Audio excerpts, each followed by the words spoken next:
Children, in this particular video, we will be understanding that what are the requirements for a plant through which we are going to demonstrate photosynthesis. In easier words, let me clarify that here we are preparing a plant that we have selected to perform the photosynthetic experiment, but that plant cannot be used as such. You have to do certain things, you have to perform certain things over it so that you can use it for the photosynthetic experiments. Right, children? The basic of all the photosynthetic experiment is that the result of photosynthesis is sugar, which is finally converted into starch. And later on, if ever we have to confirm that a particular plant has undergone photosynthesis, what will we be checking for?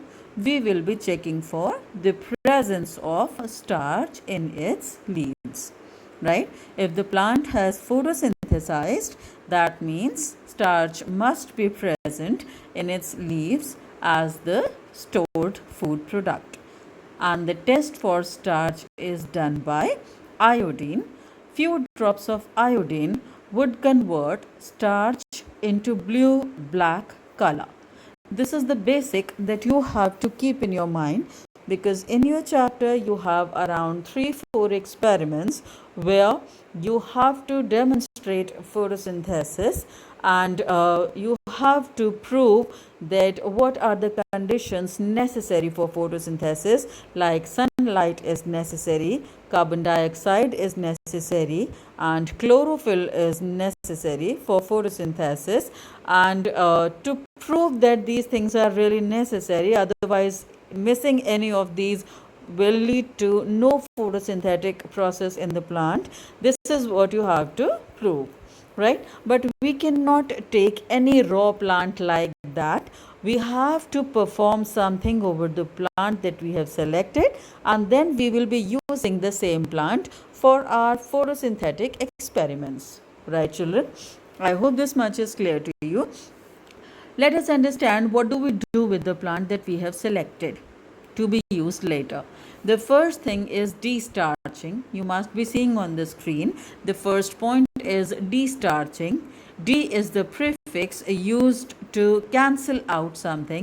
That means if starch is present in the plant, what we are going to do? We are going to remove that starch. So destarching is the process of removal of existing starch from the plants. How do we do that? We do that by keeping the plant in the dark so that light will not fall on it and no new fresh photosynthesis will occur. So we will keep the plant in the dark for around 48 hours. Please take care of this duration, because this duration is asked in questions, right? So the plant is kept in dark for 48 hours, that is approximately 2 days. And what is our purpose? When you keep the plant in dark, whatever existing starch is there in the plant, because no new fresh photosynthesis is occurring, so the existing starch would be metabolized. It's just similar that in a way, sometimes we don't cook fresh food, but when we don't have anything else to eat, what do? We take the food from refrigerator and use it, right? And there is a time when all the food in the refrigerator also goes off. Similar is the case here. Starch is the stored food in the leaf. When you keep the plant in the dark, no new fresh food is being cooked. That means the plant has to use the stored food product for its own metabolic activities, right? So it means that approximately if you keep a plant in dark for 48 hours, we believe that whatever existing starch was present in the plant as the stored food material is not existing now. It is completely removed. And since you kept the plant in dark, so new food was also not cooked, right? I hope you understand. So this is something which leaves a plant without starch. That means now your plant is ready for photosynthetic experiments. Right, this is destarching. Why I explained it in so much of detail? Because lot many questions are there on this particular term. What do you mean by destarching? How you do it? For how long you keep the plant in dark? What is the purpose of keeping the plant in dark? The purpose is so that when you perform the photosynthetic experiments, the new results should not interfere with the old existing starch. Right, children? How do we confirm? Suppose we take this plant for photosynthetic experiments, then later on we have to confirm that yes, photosynthesis has occurred in this plant now.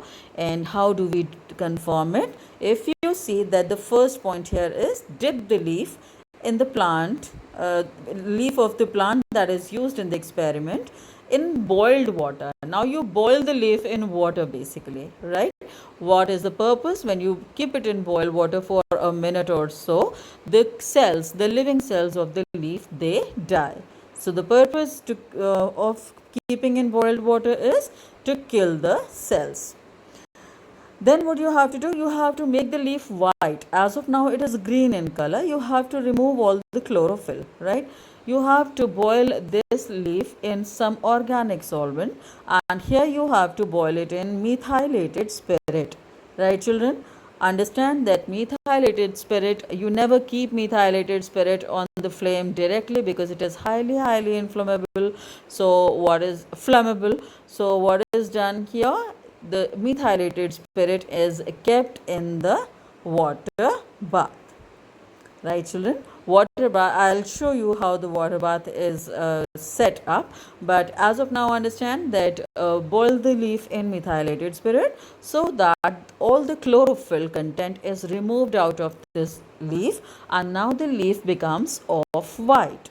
Right, again take out this leaf from the spirit, and now you keep it in the boiled water again, because boiling it in organic solvent makes it somewhat rigid and very dry. So you keep it in the water again, boiling water again, and it will become soft.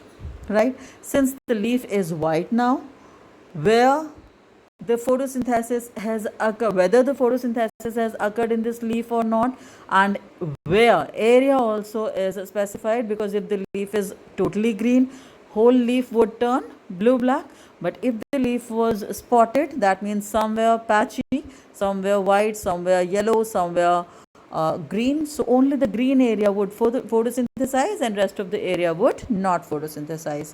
Right children, so understand that wherever green color was present, supposedly the leaf was totally green and now you have turned it white after removing the chlorophyll. Now if you check this leaf with iodine drops would turn the starch content present in the leaf blue black. Right children, so our target was to check the presence of starch by pouring the iodine droplets, turning it blue black, and presence of starch is the proof that yes, photosynthesis has occurred in a particular plant. So these two things should be known to you, that how you test for starch in a leaf and how you destarch a plant. Right children, if you can see here, just hold on, I have drawn a diagram for your idea.